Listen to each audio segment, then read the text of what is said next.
Let me first tell you what right to health is not. So right to health doesn't mean to give everything to everybody, regardless of the circumstances of a country or a health system.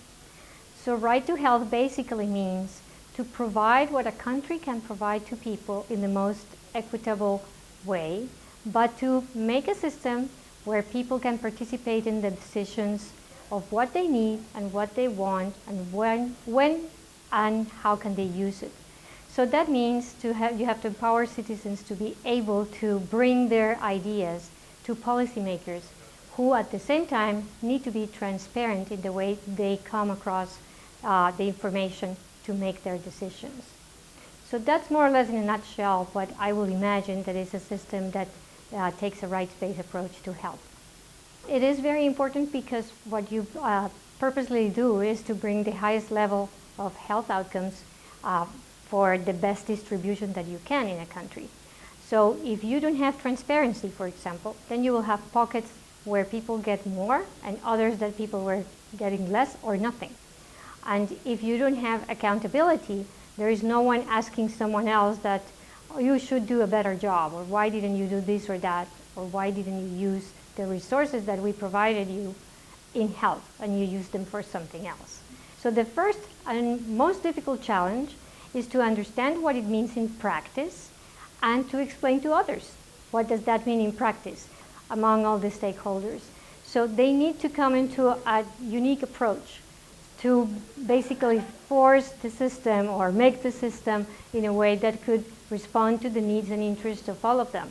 And basically to first and foremost respond to the interest of the citizens and the health of the citizens. The issue is that health is not just the result of health services, but it's the result of many other pieces that surround where human beings live.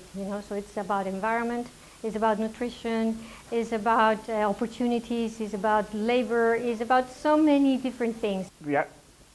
Basically, we had two great activities. The outcomes were just fantastic. We had the Salzburg meeting, which was basically the first global symposium on human rights, right to health, and health systems. We, alongside other partners, Dartmouth University and the Salzburg Global Seminar, convened this meeting with over 70 participants, roughly 22, 23 countries, multi-stakeholder approach, multi-country and multi-regional approach to discuss how can health systems support right to health and how can the right to health support health systems. We came with a platform of work that includes 9 concrete initiatives in different countries and in different regions that range all the way from transparency and accountability to conceptual frameworks of operationalizing right to health to a methodological and political approach to set fair and transparent priorities. The president of the bank, Jim Kim, said during his remarks something like, we fully embrace the rights-based approach. So basically, a rights-based approach is a tool to operationalize not only human rights, but also development.